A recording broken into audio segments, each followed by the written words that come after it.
परम विजयते यस्तो श्रीकृष्ण संकीर्तन गर्नु जीवनको उद्देश्य हो। नाम नामकारी बहुधा निज सर्वशक्ति तत्रार्पिता नियमित स्मरणेन काल एतादृशी तव कृपा भगवन् ममापि दुर्दैव मे दृश्य मिह जानी नानुराग। हे भगवान, हजुरको नाम मात्र नाम नामकारी बहुधा निज सर्वशक्ति। हजुरको नाममा हजुरको सर्वशक्ति छ। हे प्रभु, हजुरले आफ्ना अनेक नामहरू प्रकट गर्नुभएको छ। गोविन्द, गोपाल, राम, श्री मधुसूदन। र ती नामहरूमा सम्पूर्ण निज सर्वशक्ति, सम्पूर्ण शक्ति त्यसमा छ। एतादृशी तव कृपा भगवन् ममापि दुर्दैव मे दृश्य मिह जानी नानुराग। सर्वशक्तिमान, सबै शक्तिले युक्त हजुरका कृष्ण, गोविन्द आदि लाखौं नाम छन्। यी अप्राकृत नाममा आफ्नो समस्त अप्राकृत शक्तिले युक्त बनाउनु भएका हे भगवान, यिनै नामको स्मरण एवं कीर्तन गर्नका लागि तत्रार्पिता नियमित स्मरणेन काल, काल देश काल परिस्थिति आदि कुनै नियम पनि छैन। सबै मन्त्रका लागि गायत्री मन्त्र जप्नु पर्यो भने स्नान आदि शौच क्रिया सबैबाट निवृत्त भएर कुशासनमा बसेर पूर्वामुख वा उत्तरमुख गरेर अनेक नियम छन् नि। पुरुष सूक्त वाचन गर्नु पर्यो भने कहाँ कहाँ गर्न नहुने, कहाँ कहाँ गर्न हुने, यति धेरै नियम छन्। तर हजुरको यस्ता पवित्र नामहरूको उच्चारणका लागि नियमित स्मरणेन काल, कुनै परिस्थिति, कुनै नियम बिना उच्चारण गर्न मिल्छ। एतादृशी तव कृपा भगवन् ममापि दुर्दैव मे दृश्य मिह जानी नानुराग। हे प्रभु, यति कृपा गरेर भगवान नामद्वारा अत्यन्त सरलतापूर्वक भगवत प्राप्ति, हजुरकै श्री चरण प्राप्ति गर्नका लागि समर्थ बनाइदिनु भएको छ हामीलाई। तथापि दुर्दैव मृदृश्य मिह जानी नानुराग। म कति दुर्भागी छु। म दुर्भागाको भाग्यलाई कुनै शब्द छैन कि हजुरका यस्ता दिव्य नाम प्रति पनि मेरो कुनै अनुराग छैन, कुनै प्रकारको अनुराग उत्पन्न हुन सकेन। कि निज सर्वशक्ति सम्पूर्ण शक्तिले युक्त नाम प्रदान गर्नुभयो, जसका लागि काल परिस्थिति आदि नियम समेत छैन। जुन सुकै बेला, जुन सुकै अवस्थामा, जस्तो सुकै परिस्थितिमा हजुरको नाम उच्चारण गर्न मिल्छ। र तिनै नामद्वारा एतादृशी तब कृपा भगवान अपि कि तिनै नाम जपद्वारा हजुरको कृपा पनि प्राप्त हुन्छ, हजुरको श्री चरण प्राप्ति हुन्छ। यति हुँदै पनि हे भगवान, नानुराग, कुनै प्रकारको अनुराग छैन हजुरको नाममा। हजुरको नाम प्रति कुनै प्रकारको अनुराग उत्पन्न हुन सकेन। तृणादपि सुनेचेन तरोरपि सहिष्णुना अमानिन मानदेन कीर्तनीय सदा हरि। महाप्रभु के भन्नुहुन्छ? तृणादपि सुनेचेन, तृण समान आफूलाई सोचेर, घाँस समान आफूलाई मानेर, तृणादपि सुनेचेन, घाँस समान आफूलाई मानेर विनम्रतापूर्वक तृणादपि सुनेचेन तरोरपि सहिष्णुना। घाँस भन्दा पनि आफूले आफूलाई विनयशील, विनम्रहीन मानेर तरोरपि सहिष्णुना। वृक्ष भन्दा पनि सहनशील, हेर्नुहोस् त वृक्षको सहनशीलता, बाँच्नका लागि चाहिने अक्सिजनदेखि लिएर फलफुल, घाँस पात, दाउरा आदि सबै वृक्षले प्रदान गर्छ, वृक्षबाट प्राप्त हुन्छ। त्यतिले नपुगेर घर बनाउनु पर्यो, निदलदेखि लिएर खाँबासम्म त्यही वृक्षको हाल्ने हो। अनि त्यो रुख काट्दै गर्दाखेरि, त्यो रुख काट्दै गर्दा के गर्छौँ, काट्दै थियौँ, थकाइ लाग्यो, गर्मी भयो, भोक लाग्यो, के गर्छौँ त अब त्यसकै छायामा काट्दै गरेको रुख आदि काटिसक्यो, त्यसकै छायामा बसेर खाजा खान्छौँ, शीतलता ताप्छौँ। त्यतिखेर पनि रुखले जीवनभर यिनलाई सास फेर्न, हावादेखि लिएर खाना पिउन सबै मैले नै प्रदान गरेँ, आज मलाई नै काट्दैछन्, अब म शीतलता दिन्न भनेर अर्कोतिर फर्किन्नन्, आफ्नो धर्म निभाइ नै राख्छन्। यसै कारणले पनि भगवानले 4 थोक माग्नु भएको छ नि, पत्रम पुष्पम फलम तोयम। 4 थोक माग्दा 3टा कुरा त त्यही वृक्षबाटै माग्नुभयो, पत्रम पुष्पम फलम। यस प्रकार वृक्ष भन्दा पनि, रुख भन्दा पनि सहनशील भएर अमानिन मानदेन, मानको आश कहिल्यै नराखिकन मानदेन, सबैलाई सम्मान गरेर, सबैप्रति सम्मानको भाव राखेर, अमानिन मानदेन कीर्तनीय सदा हरि, सधैँ सबैलाई पूर्ण मान दिएर, आफूलाई कुनै प्रकारको मानको आश नराखेर, मिथ्या मानको मान भावनाबाट सर्वथा शून्य भएर, अरूलाई सधैँ सम्मान गरेर श्री हरिनाम कीर्तन विनम्र भावले गर्नुपर्दछ। न धनं न जनं न सुन्दरीं कवितां वा जगदेश कामये, मम जन्मनि जन्मनीश्वरे भवताद् भक्ति अहेतुकी त्वयि। न धनं न जनं, न धनको आकांक्षा राख्नु, न जन्म न जनको इच्छा राख्ने, न धनं न जनं न सुन्दरीं, न अनुयायी न सुन्दरी स्त्री अथवा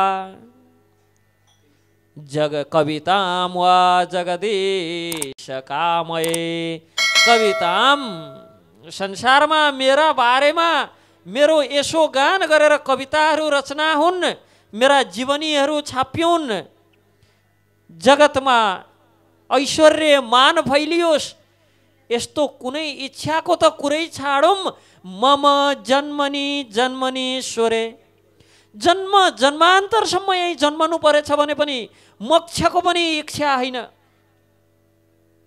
मलाई मोक्ष पनि चाहिँदैन। मम जन्मनि जन्मनीश्वरे, जन्म जन्मान्तरसम्म यही जन्मनु परेछ भने पनि भवताद् भक्ति अहेतुकी त्वयि, कि भगवत भक्ति जन्म जन्मान्तर हजुरको अहेतुकी भक्ति मलाई प्राप्त भइराखोस् प्रभु। अये नन्द तनुज किङ्करम पतितं मां विषमेव वाम्बुदौ, कृपया तव पाद पंकज स्थित धूलि सदृशं विचिन्तय। अये नंद तनुज किंकरम, हे नंद तनुज, हे कृष्ण, म हजुरको किंकरम, म हजुरको नित्य किंकर, हजुरको नित्य सेवक हुँ, नित्य दास हुँ। पतितम माम विषमे भवाम्बुदौ, कुनै प्रकारले पतित भएर जन्म मृत्यु रूपी संसारमा फसेको छु, जन्म मृत्यु रूपी जंजीरद्वारा बेरिएको छु, बाँधिएको छु। कृपया तब पाद पंकजम स्थित धूलि सदृशं विचिन्तय, कृपया यो विषयमय मृत्यु सागरबाट मेरो उद्धार गरेर आफ्नो चरण कमलको कण, हजुरको चरण कमलको धुलोको कणको रूपमा, धुली सदृशम धुलोको पनि एउटा अंशको रूपमा मलाई हजुरको चरणमा स्थान दिनुहोस्। नयनम गलदश्रुधारया वदनम गदगद रुद्राय गिरा पुलकैर्निचितं वपु कदा तव नाम ग्रहणे भविष्यति। हे प्रभु, हजुरको नाम कीर्तन गर्दै कहिले मेरा नेत्रबाट अविरल प्रेमाश्रुको धारा बग्ने हुन्। नयनम गलदश्रुधारया, कि हजुरका नाम कीर्तन गर्दा गर्दै गला गदगद भएर अवरुद्ध कहिले हुन्, अश्रु कहिले आँसुका धाराबाट मेरा आँखाहरू विभूषित हुने हुन्। पुलकैर्निचितं वपु कदा तव नाम ग्रहणे भविष्यति। हजुरको नाम उच्चारण मात्रले मेरो कण्ठ गदगद भएर वाक्य शब्द रुद्ध अवरुद्ध कहिले हुने हुन् प्रभु। मेरो शरीर रोमाञ्चित भएर पुलकित भएर कहिले यस्ता दिन आउला। भगवान नामको महिमा, महाप्रभुद्वारा रचित अष्टकम, स्वयं भगवानले भगवान नाम कसरी कीर्तन हुनुपर्छ र जीवनमा हाम्रो प्रगति कसरी हुँदै जानुपर्छ। नाम कीर्तनबाट पहिला त मन मार्जन हुनुपर्छ, मन शान्त हुनुपर्छ हरिनामको कीर्तनले। तत्पश्चात विस्तार भगवानको नाममा अनुराग हुन लाग्नुपर्छ। पहिलो श्लोकले के भन्यो, भगवान नामको कीर्तनबाट चित्त मार्जन हुनु पर्यो। दोस्रो श्लोकले भन्छ अनुराग उत्पन्न हुन लाग्नु पर्यो। तत्पश्चात तृणादपि विनम्रता हुनु पर्यो, सहनशील हुनु पर्यो, मानको सर्वथा आश नराखिकन सबैलाई सम्मान गर्नु पर्यो। तत्पश्चात न धनम न जनम, धन जन सुरा सुन्दरी कविता यश आदिको कामना छोडेर मोक्षसम्मको पनि इच्छा राख्नु भएन। तत्पश्चात हे प्रभु, म हजुरको दास हुँ, किङ्कर हुँ, मलाई हजुरको चरणमा आश्रय दिनुहोस्। यस्तो भाव पञ्चम श्लोकमा गएर हुन्छ भने 6औं श्लोकमा गएर प्रगति कसरी हुँदै जानुपर्छ बताउनुहुन्छ। यदि यस हिसाबले प्रगति हुँदै छैन भने अलि जोड गर्नुपर्छ हरिनाम जप्नमा, अलि बल लगाउनु पर्यो। साधना कम हुँदैछ बुझ्नु पर्यो, भजन कम हुँदैछ बुझ्नु पर्यो कि भजन अपक्को छ, पक्को बनाउनु पर्यो भजनलाई, बुझ्नु पर्यो। यसरी प्रगति हुँदै छैन भने नैनम गलदश्रुधारया, तत्पश्चात नयनबाट अश्रुका धाराहरू स्वतः बग्न लाग्छन्। आँसु आउनुपर्छ भनेर प्याज काट्दै रोएर हुँदैन, स्वतः आँसु आउनु पर्यो। कि भगवानको विरहमा, भगवान नाममा अनुराग आफ्नो नभएको, आसक्ति नभएको, अझ पनि यही संसारप्रति, यही विषय सुखप्रति म आसक्त छु, आफ्नो दीनता हीनताप्रति ग्लानी भएर आँसु आउनु पर्यो। ठेस लागेर होइन, ठेस लागिहालो, आँखाबाट आँसु झरिहालो, 2 पटक राम राम भनिदिइहालौँ त यही बेला आँसु बगाएर नाम लिदिउँ भनेर होइन, स्वतः स्फूर्त हुन लाग्छ। युगायितं निमेषेण चक्षुषा प्रवृषायितं शून्यायितं जगत् सर्वं गोविन्द विरहेण मे। कस्तो लाग्न लाग्छ, कस्तो आभास हुन लाग्नु पर्यो।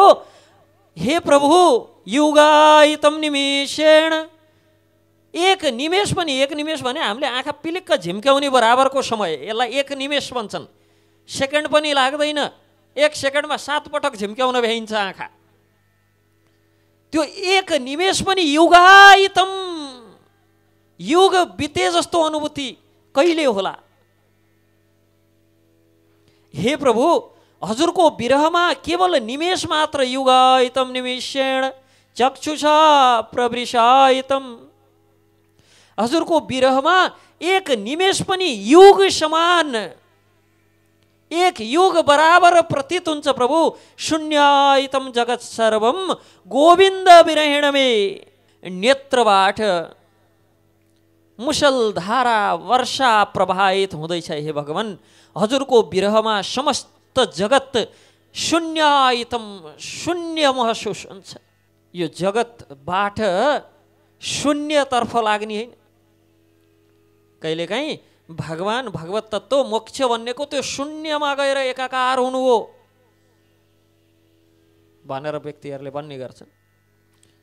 जगत चाहिँ शून्य लाग्नु पर्यो भक्तहरूलाई कि भगवत विरहमा भगवान श्री गोविन्द देवको, भगवान श्री कृष्णको विरहमा जगत शून्य लाग्न लाग्छ। ए प्रभु, शून्यायतम जगत सर्वम, सबै थोक त हाम्रा लागि यही जगतमै छ।